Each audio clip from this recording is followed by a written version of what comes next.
श्री गणेश, श्री गणेश, श्री गणेश।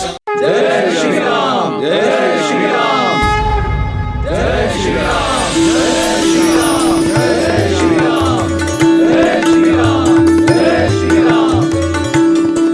अरे आप तो बिल्कुल ठीक है। भगवान का कोटि कोटि धन्यवाद कि आप ठीक हैं।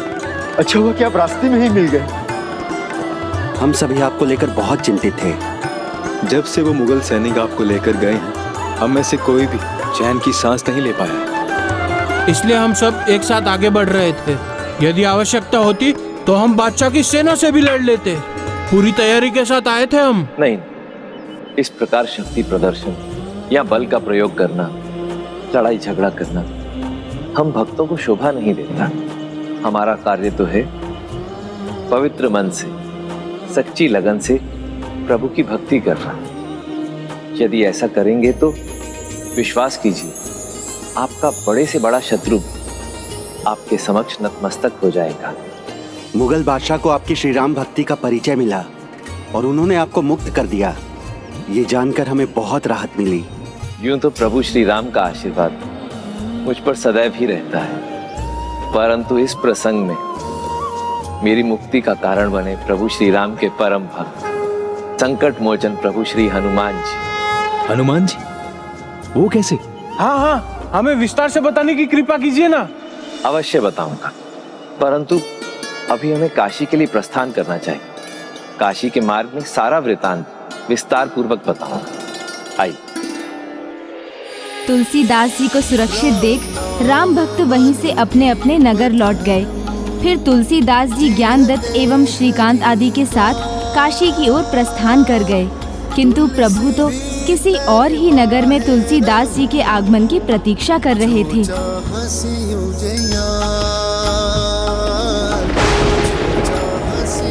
हनुमान चालीसा आपको हनुमान जी से आशीर्वाद के स्वरूप मिली?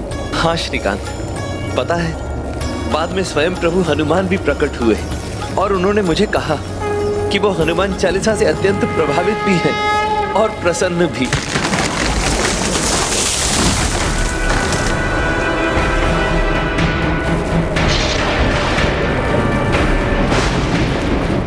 हम तो आपकी कथा में इतने लीन हो गए कि इतनी तेज वायु का हमें तनिक भी अनुमान ही नहीं रहा। हमें तुरंत ही किसी नौका की व्यवस्था करके चलना चाहिए। भागो भागो भागो, नदी में बाढ़ आई है। नदी पार करने का इरादा है तो भूल जाइए, पहाड़ों पर बादल फट गया है। अब तो श्री गोवर्धन हरि ही हमारी रक्षा कर सकते हैं। भागो जल्दी। उन्होंने तो कहा घर चले जाओ, किंतु हमारा घर तो यहाँ है ही नहीं। हम तो अभी काशी के आधे रास्ते भी नहीं पहुँचे हैं। इतनी तेज हवा, कहीं इस तूफान के बवंडर में मैं उड़ ना जाऊं। अगर बाढ़ आ गई तो सबसे पहले मैं ही डूबूंगा। कुछ नहीं होगा तुम्हें, ना तुम डूबोगे ना तुम उड़ोगे। जिस दिशा में वो नौका चालक गए हैं उसी दिशा में चलते।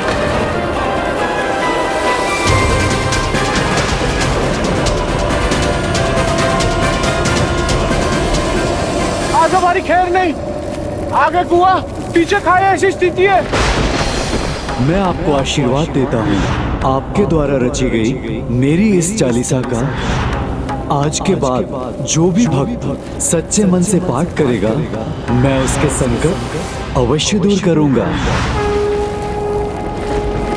जो 7 बार पाठ कर कोई, छूट ही बंदी महासुख होई। कोई कितने भी घोर संकट में क्यों ना हो, यदि हनुमान चालीसा का 100 बार पाठ करेगा तो सभी कष्टों से मुक्त हो जाएगा और परम आनंद में डूब जाएगा। मेरी रचना से प्रसन्न होकर स्वयं प्रभु हनुमान ने मुझे ये आशीर्वाद दिया है। तब तो आपने सिर्फ हनुमान चालीसा का पाठ किया था, वो भी बादशाह के दरबार में। आपने उसे लिखा कहाँ था? अब हम सब उसका पाठ कैसे करेंगे? भक्ति में जो शब्द जिह्वा पर आते हैं वो कभी मिटते नहीं हैं, अपने आप ही मन के पन्नों पर अंकित हो जाते हैं। मुझे केवल कुछ ताड़पत्रों की आवश्यकता है जिन पर लिखकर मैं उन शब्दों को आप सबके साथ बांट सकूं। मुझे आभास हो गया था कि आपको स्याही, लेखनी और तालपत्र की आवश्यकता पड़ेगी, इसलिए अपने साथ लेकर आया हूं मैं।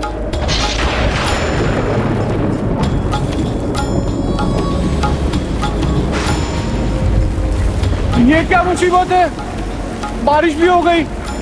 अब गुरुजी जो भी लिखेंगे सब धुल जाएगा।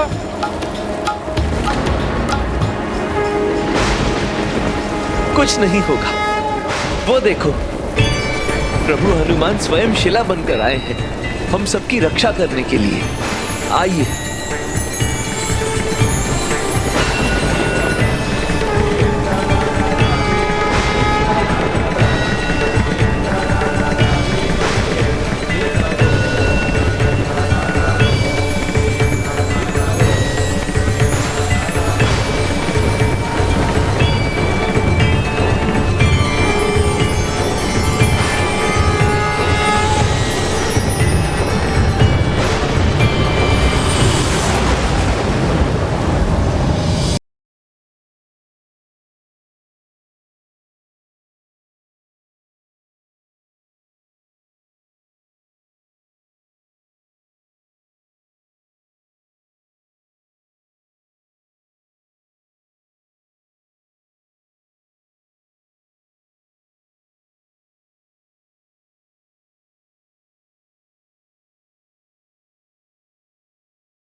ये जल तो बढ़ता ही जा रहा है।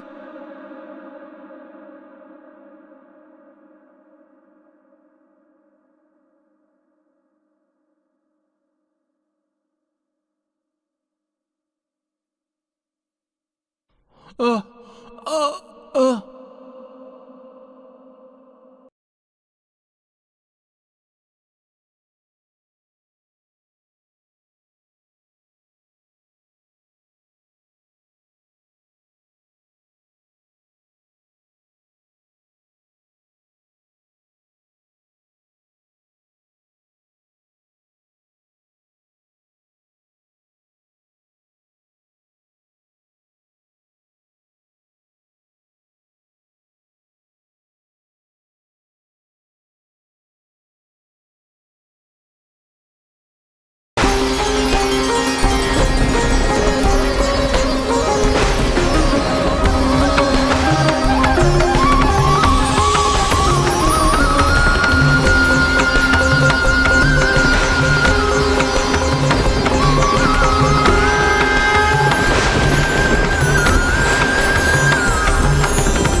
निज मन मुकुर सुधारी, बरनउँ रघुबर बिमल जसु, जो दायक फल चारि। बुद्धिहीन तनु जानिके, सुमिरो पवन कुमार। बल बुद्धि विद्या देहु मोहि,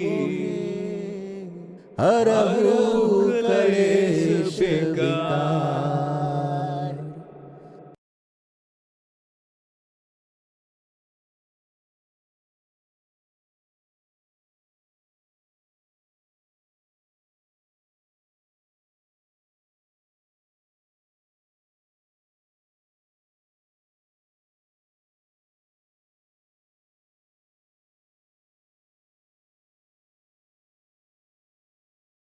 हम सभी सुरक्षित हैं। किसी की कोई भी क्षति नहीं हुई, ना ही हम डूबे और ना ही हम उड़े।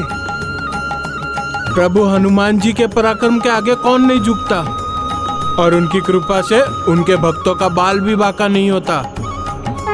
सब हनुमान जी और उनकी चालीसा के कारण है। नहीं नहीं, ये तो द्वारिकाधीश वृंदावन के प्रभु श्री कृष्ण की कृपा के कारण ही संभव हुआ है। आज बाढ़ में सब कुछ बहने वाला था, बस गोवर्धन गोपाल के चमत्कार से ही हमारी रक्षा हुई, जैसे उन्होंने एक बार पहले भी किया था अपने बाल रूप में। कैसी बातें कर रहे हैं आप? ये चमत्कार तो हनुमान जी का ही है। और हनुमान जी प्रभु श्री राम जी के भक्त हैं, तब तो ये चमत्कार प्रभु श्री राम जी का ही हुआ ना। नहीं, ये तो प्रभु श्री कृष्ण की ही महिमा है। यमुना नदी के दूसरी ओर वृंदावन है, प्रभु श्री कृष्ण की नगरी, और उनकी नगरी के निकट उनके चमत्कार को नकार रहे हैं। वृंदावन के निकट होने से क्या हुआ? प्रभु हनुमान जी तो कहीं भी प्रकट हो सकते, और उनके माध्यम से प्रभु श्री राम की कृपा भी। ये सब हमें संत गोस्वामी तुलसीदास जी ने कहा है ना संत महाराज जी? लगता है आपको प्रभु गोवर्धन जी के चमत्कार का ज्ञान नहीं, इसलिए ऐसा कह रहे हैं। हमें लगता है आपको प्रभु श्री राम की महिमा का ज्ञान नहीं। यहाँ प्रभु गोवर्धन के स्थान पर उन्हीं की महिमा सबसे ऊपर है। मर्यादा पुरुषोत्तम का स्थान कोई नहीं ले सकता, उनसे बड़ा तो उनका नाम है।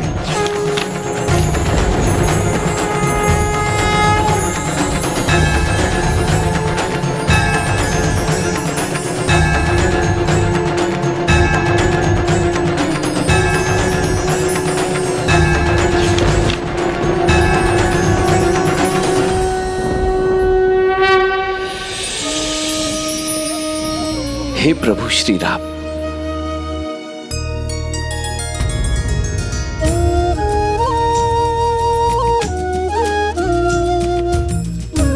क्षमा करना भाई, मैं बिना अनुमति आपकी नाव में चढ़ गया। ये भी प्रभु श्री कृष्ण की ही महिमा है, उन्हीं का चमत्कार, उन्हीं की इच्छा है। लगता है आपको उन्होंने ही बुलावा भेजा है वृंदावन में उनके मंदिर पहुंचकर उनके दर्शन पाने के लिए। ये भी तो संभव है कि प्रभु श्री कृष्ण और प्रभु श्री राम दोनों ही ये चाहते हैं कि मैं उनके दर्शन करने के लिए वृंदावन के मंदिर पहुंचूं। इस शुभ कार्य के लिए हम आपको नदी के उस पार ले जाने के लिए प्रस्तुत हैं। आपकी टोली में सम्मिलित अन्य सभी के लिए मैं नौकाओं की व्यवस्था कर देता हूँ। धन्यवाद। ये कैसा व्यर्थ विवाद था? क्या उन्हें ज्ञात नहीं था कि प्रभु श्री राम और प्रभु श्री कृष्ण भिन्न नहीं है? दोनों नारायण के ही अवतार हैं। और ये बात तुलसीदास जी उन्हें क्यों नहीं बता रहे थे? बताने वाले तो प्रभु श्री राम हैं। संभव है तुलसीदास जी उन्हीं के संकेत की प्रतीक्षा कर रहे थे, जिससे ये विवाद सुलझ सके। हे संत महात्मा जी, यदि आपकी अनुमति हो तो मैं आप सभी को प्रभु के मंदिर ले चलूं? प्रभु श्री कृष्ण की नगरी में उनके किसी भक्त का आग्रह भी प्रभु के आदेश के समान ही होता है। चलिए।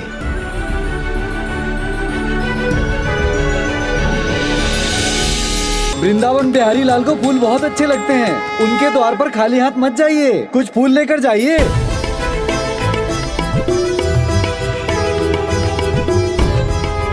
मैं कहाँ खाली हाथ जा रहा हूँ।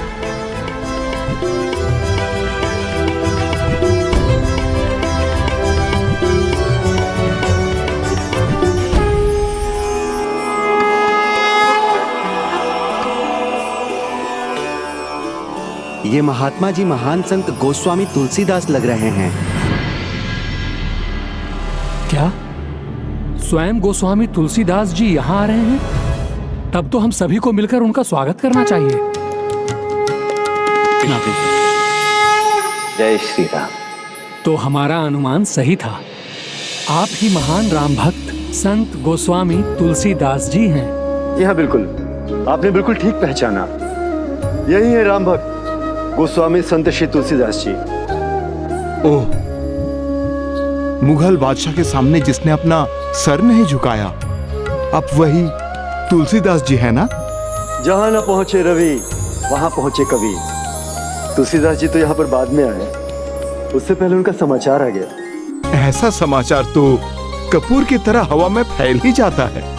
बस अब आपसे यही आशय है कि प्रभु राम की महिमा और भक्ति का रस आस्वादन हमें भी मिले। वर्षा ऋतु रघुपति भरत, तुलसी साली सुदास, राम नाम बर बरन जुग, सावन भादो मास। अर्थात प्रभु श्री राम की भक्ति तो वर्षा ऋतु के समान है, जो जब तपती धरती पर पड़ती है तो उसे तृप्त कर देती है। भक्त भी जब प्रभु श्री राम का नाम लेते हैं तो उनकी आत्मा को वैसी ही तृप्ति, वैसे ही सुख का आभास होता है। प्रभु श्री राम का नाम तो अमृत की उस बूंद के समान है जो भक्त जनों में एक नई ऊर्जा का संचार करता है। फिर तो आपके बारे में जो कुछ भी सुना था वो सत्य ही है कि आपका शिष्य किसी अन्य के सामने नहीं, बस आपके आराध्य प्रभु श्री रामचंद्र जी के सामने ही झुकता है। फिर भला किस प्रयोजन से आप यहाँ श्री वृंदावन बिहारी लाल जी के मंदिर में उपस्थित हैं?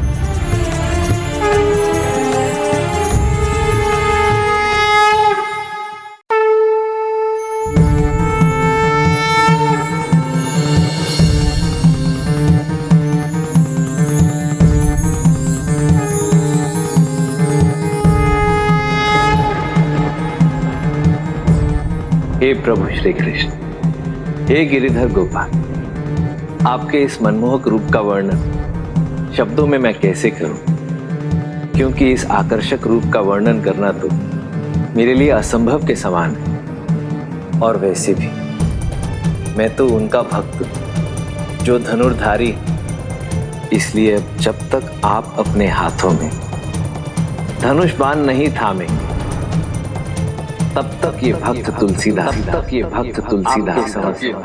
अपना शीश नहीं झुकाएगा,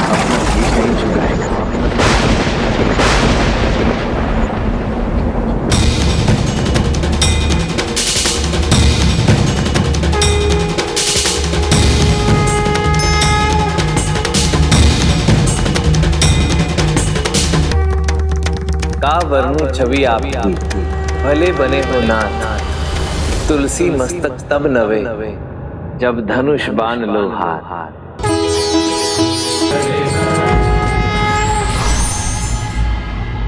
कठिन परिस्थितियों में ही व्यक्ति के विश्वास और धैर्य की परीक्षा होती है।